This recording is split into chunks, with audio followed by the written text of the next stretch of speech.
Hi, everyone. This is John Daly. I'm here again with Bernie Goldberg for another episode of the No BS Zone. How's it going today, Bernie? Well, so far so good, but I know what the topic is today, where the critics get their say, so I'm sort of looking forward to this, sort of.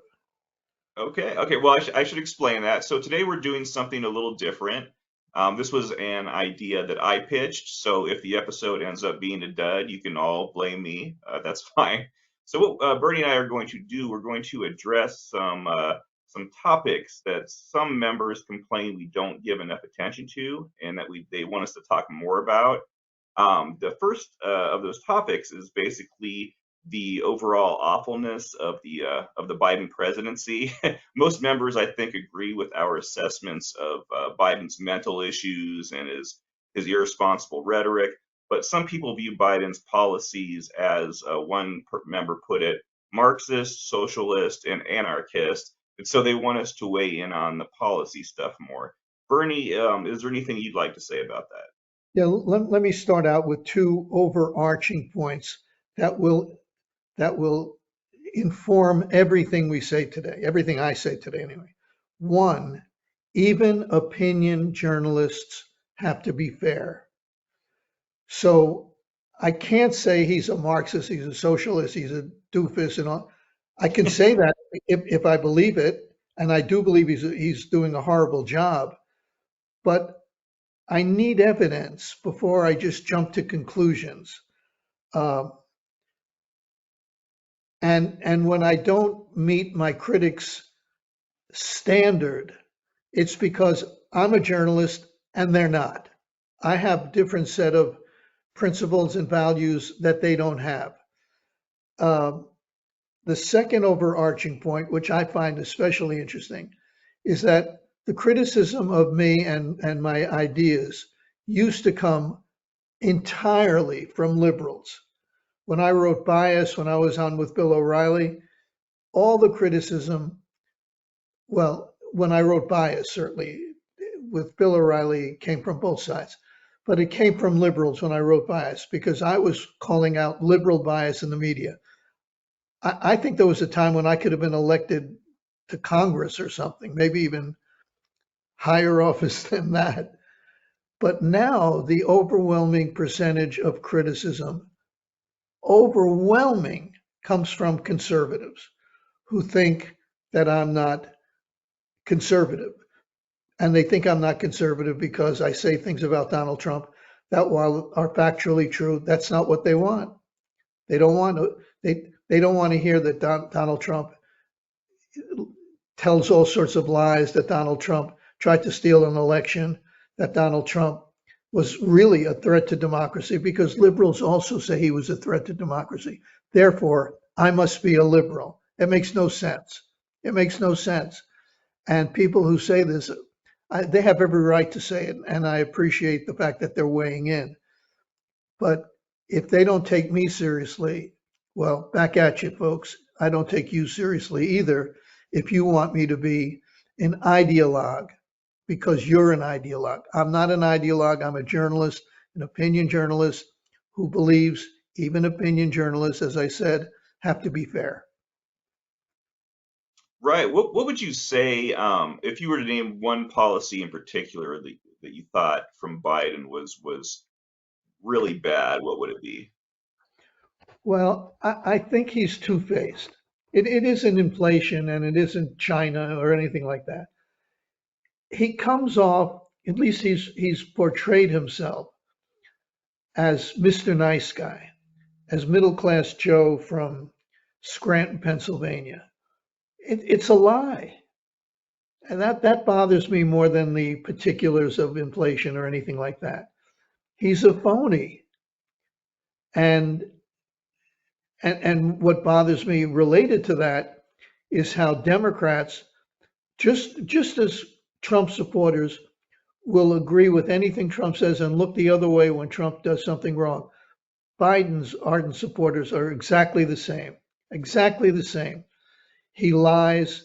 The biggest lie he's told recently is that he never talked about his son's to his son about his son's work, his son's business. Tell me what father in the entire United States of America hasn't said to his son, "Hey, tell me about what you're doing. Tell me about your work." It doesn't make any sense. And he does it with a straight face, and Democrats cover for him. And worse, his pals in the media show no interest in his BS. I think they may have to start because it's starting to get real nasty with the hearings in Congress.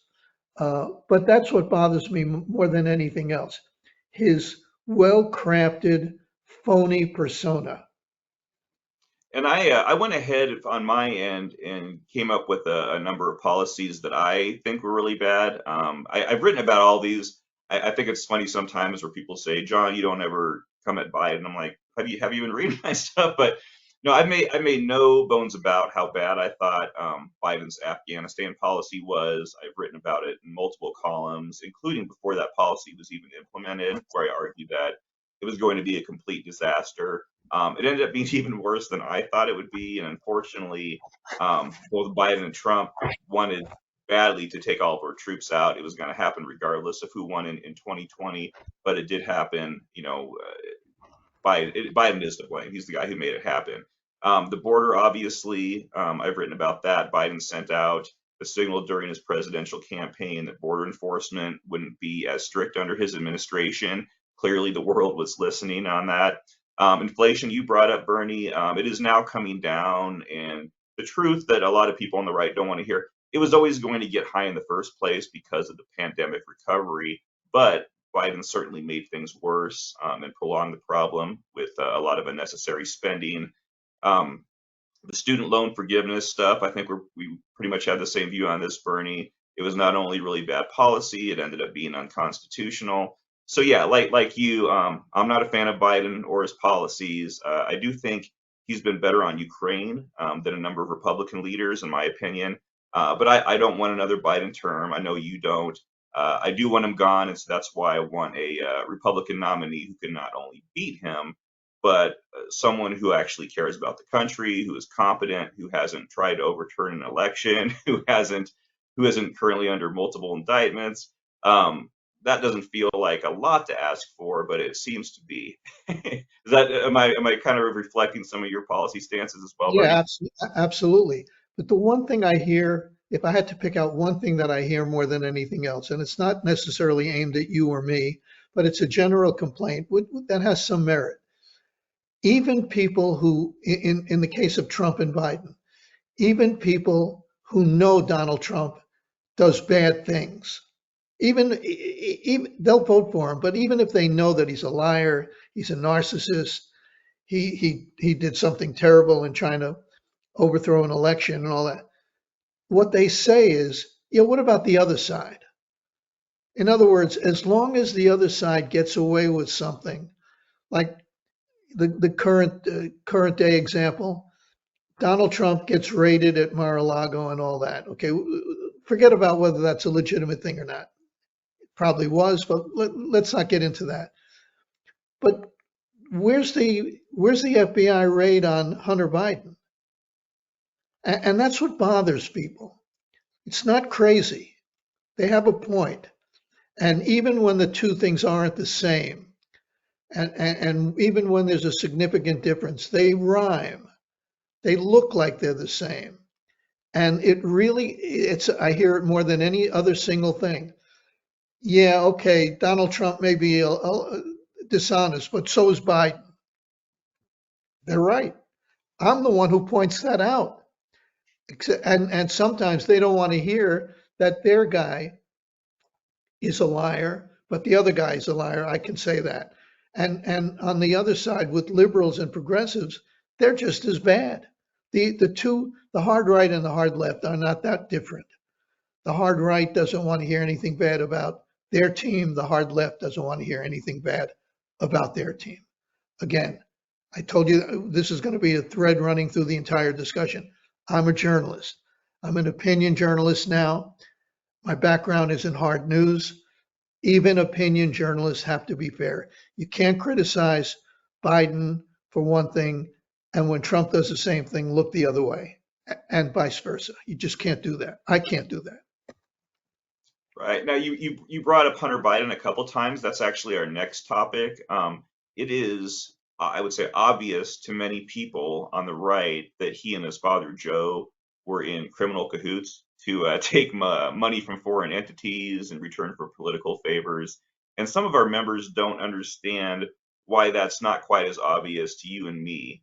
Bernie, what are your thoughts on this? Okay, my thoughts are this. One, you have to be willfully looking the other way if you don't understand that Hunter Biden was selling influence. He was influence peddling on his family name, his father's name. I don't know if that's against the law. It may be a civil offense that you led people to believe. They gave you millions and millions of dollars because you led them to believe that your father would help them, and then he didn't. So that's not a. I don't think it's a criminal offense. The other part of this, however, is before I say that Joe Biden is a criminal, I need to know that he took money and did something for that money. He changed or initiated policy because he got paid under the table, or he didn't get paid, but he did it anyway because he wanted to make his son look good. When that happens, I will be on the team impeachment. I will be with the people saying impeachment. Until then, impeachment is a terrible idea. It will hurt Republicans more than it will hurt Joe Biden. He will be seen as a victim of Republican craziness. If you have a smoking gun, go after him. Until you have a smoking gun, it's not enough to say, it's enough for the partisans on the hard right, and some of whom watch us and are watching us right now. They have a right in the United States of America to say Joe Biden's a criminal. I'm not saying that because I don't know that. They don't know it either, but it doesn't matter to them, and it matters to me. Yeah, I think an important part of this issue too, the reason why there's this expectation that we spend all this time on Hunter Biden is that he's such a prominent figure in the right wing media, and for obvious reasons. You mentioned some of them. He's the son of a Democratic president. He's clearly corrupt. He's made lots of money in shady ways that included using his family name. He very clearly broke laws, and he also took a lot of naked pictures of himself and doing drugs and doing prostitutes. I mean, the guy is a real mess, and I think he's a political liability to his father. So I think again, there's this expectation that because everyone on the right is spending all this time on Hunter, that you and I should be doing the same. For me, I'm with you. I'm all for. I think you're all as well, all for investigating corrupt activity that Hunter conceivably partnered with his father on. But as of now, I haven't seen, like you, credible evidence being the case. That could certainly change, like you said.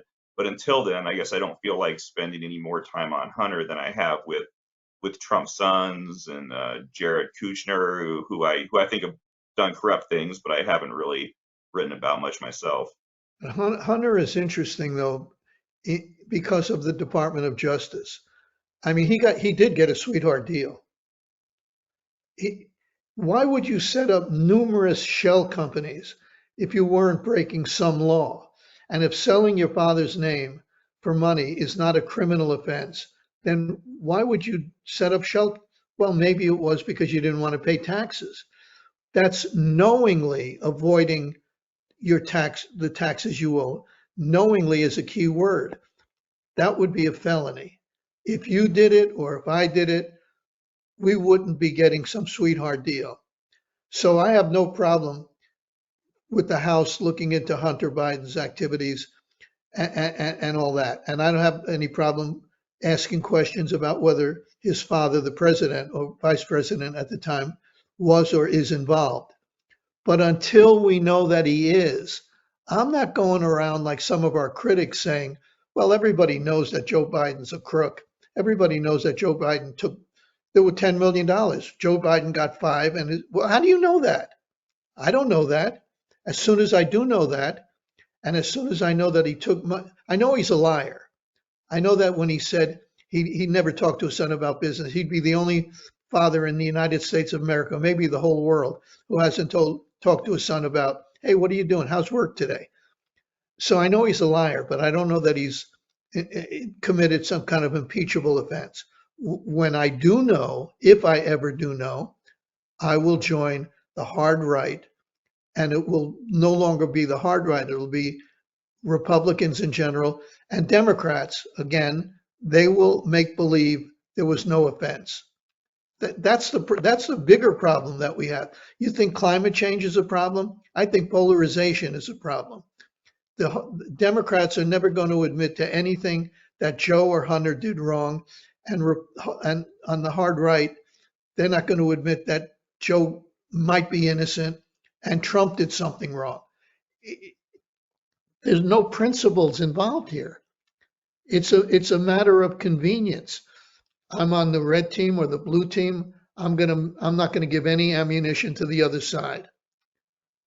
And the partisans out there listening to us, the few partisans, thank goodness, the few partisans, they want us to be ideologues just as they are. They have every right to be ideologues. I'm not going to be one. Yeah, just one little footnote on this particular topic before we move on to the next one. One of our members asked the other day about the Devon Archer testimony that happened Monday. It was a closed door meeting. I don't believe made any sort of error. But people who were present said that Archer testified that Hunter would sometimes take calls from Joe during, like, in the middle of business meetings and put him on the speakerphone, and there would be some small talk, that sort of thing. But there was never any, business discussions during those meetings. Did you have any thoughts on that? Again, this Well, doesn't feel like it's one more piece of evidence, as if we needed one more piece of evidence, that Hunter Biden is a smarmy, sleazy guy. And what he was doing, but not a terrible businessman. He had no knowledge of gas and oil, but he was getting millions of dollars from gas and oil companies. But what he was doing is saying, hey guys, to his business potential clients, hey guys, hey, my father's here with me. Hey dad, say hello to the people at Burisma, wherever it might be. He was selling influence. I don't even want to waste time on this. It was, who doesn't think? I mean, maybe the Democrats in the committee don't think he was selling influence, but then you can't take them seriously. You just can't take them seriously. He was selling influence, and what Devin Archer apparently told the House behind closed doors, with the 20 phone calls where Biden was on the speaker. I don't care if he ever talked business or not. The very idea that his sons, who was talking to business associates, business clients, saying, "Here's my father, the vice president," or "Here's my father, he may be president someday." He was selling influence.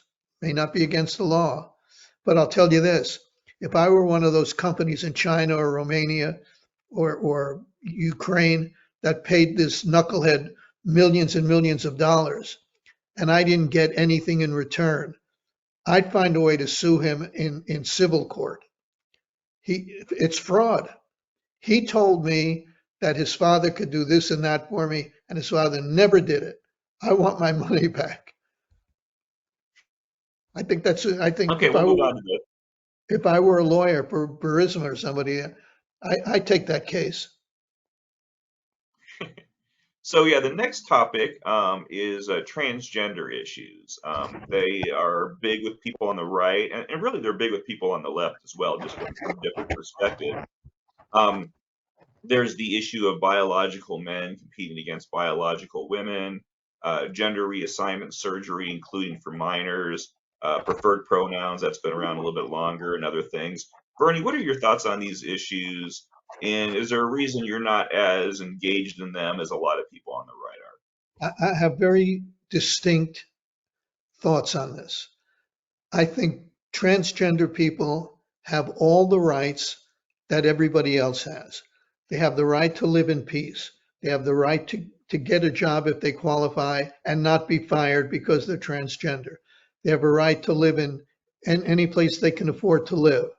They have all the civil rights that you or I have. They don't have one right though. They don't have a right to compete in sports. That's different from everything else because, needless to say, a biological, generally speaking, a woman, a transgender woman who was born male has advantages over female athletes who were born female. I don't think it's discrimination against transgender people to say, listen, you have all the rights. I will fight for your rights. We'll defend your rights. But this is one thing, you're just going to have to, you're just going to have to accept this.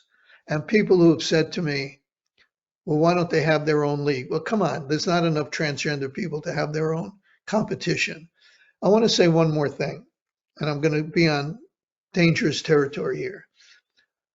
I think some of the criticism of transgender is just bigoted. I think the hard right and the hard left have more than their share of bigots. On the hard left, they defend gender and racial equality and all that, except if you're a white straight male, and then they think they can discriminate against you. That's why they were in favor of affirmative action, and conservatives said, wait a second. I thought race wasn't supposed to be a factor. So the progressives have their bigots on their side, but the hard right, I've just noticed this for a very long time. Their targets are the usual targets, all sorts of minorities. And I think in this case, transgender, some of the opposition to transgender, it's one thing to argue against pronouns and all that. That's crazy. I'll lead the crusade against pronouns, preferred pronouns. But I think some of the criticism of transgender people is just plain bigotry, just plain right-wing bigotry. If you disagree, let me know. No, no, I do. Part of the I don't mean you, John. I mean, oh no, I understand that. I mean No, I the get what you're saying. people No, I'm accusing of being bigots. You know, maybe there's something I'm not noticing. I'm just saying that generally speaking, you could be against transgender women being in sports and you're not a bigot, obviously. But I think there's some bigotry. I think that explains some of the opposition to transgender people. That's what I think. no, there's definitely some. I think one of the good things that I don't watch a lot of, I don't really watch any cable news anymore, so I'm not as in touch with all what is said on some of these, partisan outlets the way I used to be. I do know that, Ron DeSantis got in trouble, I think rightfully so, for that crazy video he had that I think had a little bit of I would say transphobia in on it for sure. Um, you talked about the preferred pronouns. I'm with you on that. I don't care a whole lot about how people present themselves, but I don't like the idea of others getting in trouble for not using or knowing someone's preferred pronouns. I think that's I think the whole idea of preferred pronouns is crazy. It's insane. And when I'm asked that on a form, like a medical form or whatever, I either say I'm not answering this stupid ass question, or I say my preferred pronoun is Your Royal Highness. No offense to the Emperor. I know he's watching, right? But I'm not playing their game. I'm just not playing their game. It's stupid. Preferred pronoun. My preferred pronoun is Your Royal Highness, okay? That's my preferred pronoun. one topic I did kind of hit on that's part of the transgender discussion is regarding the surgery. My view on that is, if a grown adult wants to change his or her gender through surgery, I don't care. Minors doing it is a little bit more concerning, much more concerning to me. I think there's something to be said about an immature mind, someone making a decision like that before they're an adult. And I think laws addressing that issue should be made at the local level, like they are now with abortion. Do you have any thoughts on that stuff? Yeah, I think when I hear the term children who are transgender, I cringe. I think if it isn't criminal for doctors to go along with that, it's something very close to criminal. It's horrible. I mean, at the risk of offending everybody with kids out there, young kids are stupid. They're kids. so kid comes home from school in third grade and says, I think I'm a girl, when he's a boy. Okay, if you think that when you're 18 or 21, we'll deal with it and we'll get you psychological help until then, and we won't make fun of you or anything else. But surgery? You, Permanent. come on, permanent surgery? No, as I said, it's either criminal or something very close to it. And I think we're going to look back when we regain our sanity and see it very clearly. How could we have allowed that? I mean, I know the argument on the other side that if you don't do it, the kid's going to kill himself. And there's way too many transgender people who do kill themselves. It's a tragedy. But children, no. Sorry, just it's flat out no with me. No, I hear you. I hear you. So the last topic, you actually dipped into it a little bit at the beginning. So some members believe that if someone is highly critical of political figures on the right, as you and I are, that means that person is a liberal. You and I are conservatives. We describe each other ourselves as such. What do you believe, Bernie Goldberg, makes you a conservative? Basically, it's small government, lower taxes, and less government intrusion in our lives in general. But I could be a conservative and criticize some things the right does. For instance, I can criticize Donald Trump. That doesn't make me a Joe Biden supporter. It's not even logical. I can criticize Donald Trump and Joe Biden. When I wrote Bias about liberal bias in the news, I I was very popular among conservatives. But then when I criticized on the same grounds, I criticized liberal bias because now I see conservative bias also, and I criticize that. All of a sudden, I'm a liberal hack. Well, wait a second. I criticized liberal bias because it was bias, and if I notice conservative bias, am I not supposed to criticize that? It's a principled, consistent position I'm taking. The people who are not principled or consistent are the partisans because they were more than perfectly happy. I mean, I thought for a while they were going to name a national holiday after me when I wrote Bias. Conservatives loved me. But as soon as I took on conservatives in the media, and I didn't let up on liberals in the media, but when I added to my list, all of a sudden I was a liberal hack, which is stupid. And people who think that, I don't know if they're stupid or not. The thing that troubles me is a lot of people who are on the hard right are not stupid at all. I can tell by how they write their questions to us and how they frame them. I'm never surprised when stupid people say stupid things, but when smart people say stupid things, it fascinates me. So calling me a liberal hack because I'm criticizing conservative bias or because I'm criticizing Donald Trump's dishonesty, it's not. It doesn't make any sense. I'm standing on principles. They're not. Yeah, that's very well said. Very well said. And I too, I describe myself as a conservative. And when I do so, I use the term that was defined and widely recognized prior to Donald Trump becoming the leader of the Republican Party. Like you, I believe in small government, fiscal discipline. I believe in individual liberty and personal responsibility. I'm very much a capitalist. I believe in free markets and free trade. I think the rule of law is important. I liked Reagan's peace through strength approach to foreign policy. I think character matters. I think moral integrity matters. I think the truth matters. And I used to find a lot of common ground with the GOP on a number of these issues, as well as with a lot of prominent conservatives in the media. That unfortunately isn't really the case anymore. A lot of people, a lot of big names, political figures, political media figures, really folded like cheap suits on a lot of these things, in the interest of Trumpism and to appease the Trump audience because it changed before their eyes. And I think a lot of people weren't ready for it, but Care to they name chased. names? Care to Oh, name names?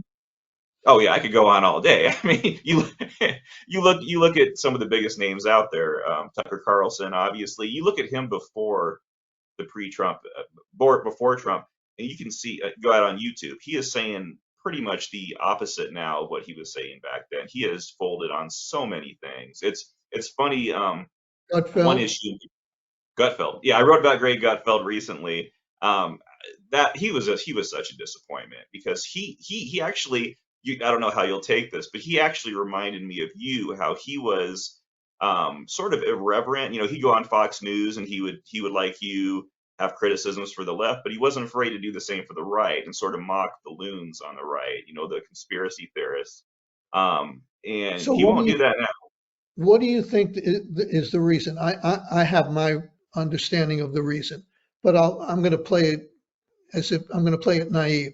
Do you think Sure. they've had an honest change of heart, or No. do you think it's cynical? Yeah, I think they're playing characters now. I think they saw what happened with the base.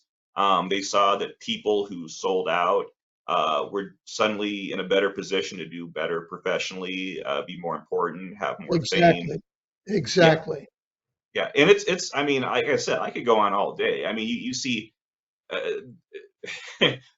there are far more of those people than there are the ones like you and I who essentially stayed the same, who were saying the same things we were before Trump, had the same positions. I mean, I'm a big fan, and I throw their names around all the time. Stephen Hayes, Jonah Goldberg of the Dispatch. I think they really have shown strong integrity on this when so many of their colleagues went the other direction. Charles Krauthammer was one of my heroes. He was a guy who stuck to his guns. He saw where things were going before he passed away. He was still on air, but he would still call things straight. Um, but most did not. And Sean Hannity has always been a partisan hack. That wasn't like a huge transformation. Although he was the guy. I learned a lot about conservatism from him back during the Hannity and Colmes era, where I thought he made a lot of strong points that he just kind of doesn't really talk about anymore. But yeah, there's that's really what it is. And what's funny is that not only did this happen, this transformation happen, these same people that they're mad at people like you and me for not transforming with them. And so I'm perfectly, as you are, I'm perfectly comfortable calling out bad actors and bad faith actors and the lack of character and conservatism on both sides of the aisle because it's we. There's a lyric from an Eddie Vedder song, Pearl Jam song, "I changed by not changing at all," and that's how people kind of view this. They see, well, what happened to you guys? Like, no, no, we're the same. We didn't change. You guys did. Let me make a final comment playing off of what you just said. I'm not an ideologue. I'm not a true believer. I'm a journalist, an opinion journalist these days, but a journalist nonetheless. Many conservative critics of you and me are ideologues. They are true believers. They're fighting a crusade. It's a free country. They're allowed to be that way. But don't expect me to become you, my critics. Not you, John Daly, but you, my critics. Just as I don't expect you, my critics, to become me. You have every right to take what I consider unprincipled, convenient positions. You have every right to be ideologues and true believers. Don't expect me to be on that team with you. All right. Well, that is. I think we probably ran a little long, so this is probably a good place to end things. I want to thank everybody as always for weighing in.